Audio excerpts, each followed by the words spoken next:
नमस्कार, आप देख रहे हैं मेट्रो न्यूज राजस्थान। राजस्थान की राजनीति को लेकर भाजपा में एक बार और उबाल देखने को मिला। क्या भाजपा सरेंडर हो गई? पूर्व मुख्यमंत्री वसुंधरा राजे के सामने क्या केंद्रीय नेतृत्व वसुंधरा राजे को यूज एंड थ्रो की नीति को लेकर काम करेगा? देश के गृह मंत्री अमित शाह की उदयपुर रैली को देखकर ये देखिए हमारी विशेष रिपोर्ट। को संबोधित करें। स्वागत है भाई, स्वागत है, स्वागत है भाई, स्वागत है।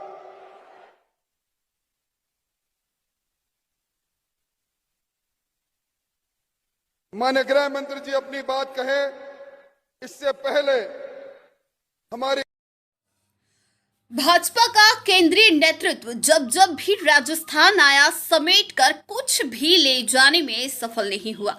भले ही वह मोदी हो या शाह हो, नड्डा हो या कोई और, कभी भी किसी के हाथ कुछ नहीं लगा। अभी अमित शाह, राजनाथ और जेपी नड्डा पुनः 3 दिन राजस्थान में थे, लेकिन तीनों के भाषणों में खानापूर्ति ही थी, कोई नयापन नहीं था।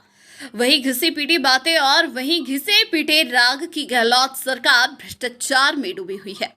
कुर्सी के लिए इनमें आपस में ही झगड़ा है। इस सरकार को उखाड़ फेंके आदि आदि।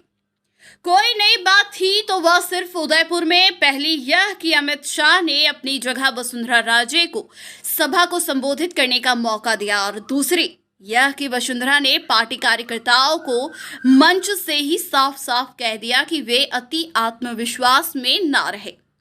यह इशारा भाजपा के उन लीडर्स की तरफ भी था जो अब तक वसुंधरा की खाई खोदने में लगे हुए थे। सबसे महत्वपूर्ण बात यह थी कि अमित शाह ने अपने भाषण से पहले वसुंधरा का भाषण कराया। बस सबसे खास बात यही थी। यहां वसुंधरा को आगे करने का मतलब कि राजस्थान में भाजपा के वसुंधरा के लिए सारे अवरोध खत्म कर देना। बस यही एकमात्र वसुंधरा के भाषण में नयापन था, शेष किसी के में नहीं।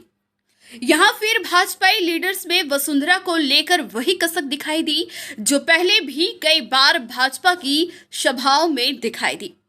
यहां जब शाह को भाषण देने के लिए राजेंद्र राठौड़ ने बुलाया तो उन्होंने वसुंधरा की तरफ इशारा कर दिया कि वह भाषण वो देगी, जिसे देख राजेंद्र राठौड़ एकदम चमक गए। वे शाह की तरफ देखते रह गए। यह था वसुंधरा का जलवा, जो वसु विरोधी राजेंद्र राठौड़ समेत वहां मौजूद कई भाजपाइयों का चेहरा पीला कर गया। इस कार्यक्रम के वीडियो में साफ दिखाई दिया कि वसुंधरा ने एक उड़ती निगाह इन सब पर डाली और मंच की तरफ बढ़ गई। 2-3 महीने पहले अमित शाह जब भरतपुर आए थे तब भी उन्होंने वसुंधरा को अच्छा मान दिया, और अब यहाँ भी यह साफ साफ संकेत है कि अब मैडम के लिए मार्ग प्रशस्त हो गया है। इसके अलावा एक बुरी बात यह हुई कि शेरगढ़ में राजनाथ सिंह के सामने ही बीजेपी के नेता राणा प्रताप सिंह द्वारा सभा को संबोधित कर रहे पूर्व विधायक बाबू सिंह से माइक छीन लेना, जो भाजपा के लीडर्स में ओछापन और छिछोरापन को जगजाहिर कर गया। अब चूंकि विधानसभा चुनाव में समय भी बहुत कम रह गया है, ऐसे में राजस्थान भाजपा के लिए एक शीर्ष नेतृत्व का डिसीजन लेना जरूरी था। संभवतः इसी के फलस्वरूप इसे वसु को आगे लाने की प्रस्तावना माना जा सकता है।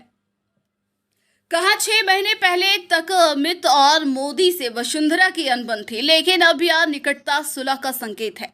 यही राजनीति है। इसमें पल भर पहले के दुश्मन पल भर बाद दोस्त बन जाते हैं। अब सतीश पुनिया, राजेंद्र राठौड़, गजेंद्र सिंह शेखावत तथा और भी कई मैडम के पीछे हैं, उनके आगे नहीं।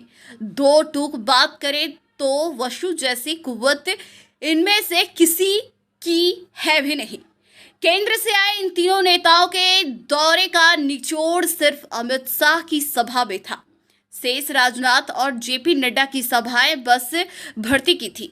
बचे नड्डा, राजनाथ तो वे लगभग सभी जगह एक सी ही भड़ास शीर्ष नेतृत्व से संभल कर चलने की जरूरत है, क्योंकि पिछले 2 सालों में वसु और शीर्ष नेतृत्व के बीच जो कुछ घटा, जिस तरह वसु को प्रदेश और केंद्र के भाजपा के हर फंक्शन और गतिविधियों से दूर रखा गया, वह भाजपा की एक काबिल लीडर की बेकदरी थी।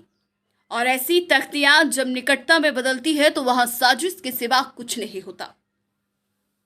ऐसे में मैडम को अब बहुत संभल कर चलने की जरूरत है। कहीं ऐसा ना हो कि विधानसभा चुनाव संपन्न होते ही उन्हें यूज एंड थ्रो कर दिया जाए। चूंकि शीर्ष नेतृत्व ने पहले ही ऐसा कई बार भाजपा के कई नेताओं के साथ किया है।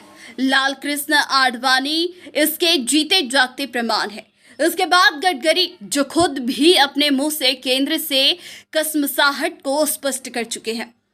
फिलहाल चूंकि चुनाव करीब है, इसलिए संभवतः थोड़ा सुलहनामा हो गया है। तभी गडकरी के भाषण समाचार पत्रों में नजर आने लगे हैं। अन्यथा बीच में वे भाजपा के कई समारोह में नजर ही नहीं आए, ना मंच पर और ना ही खबरों में।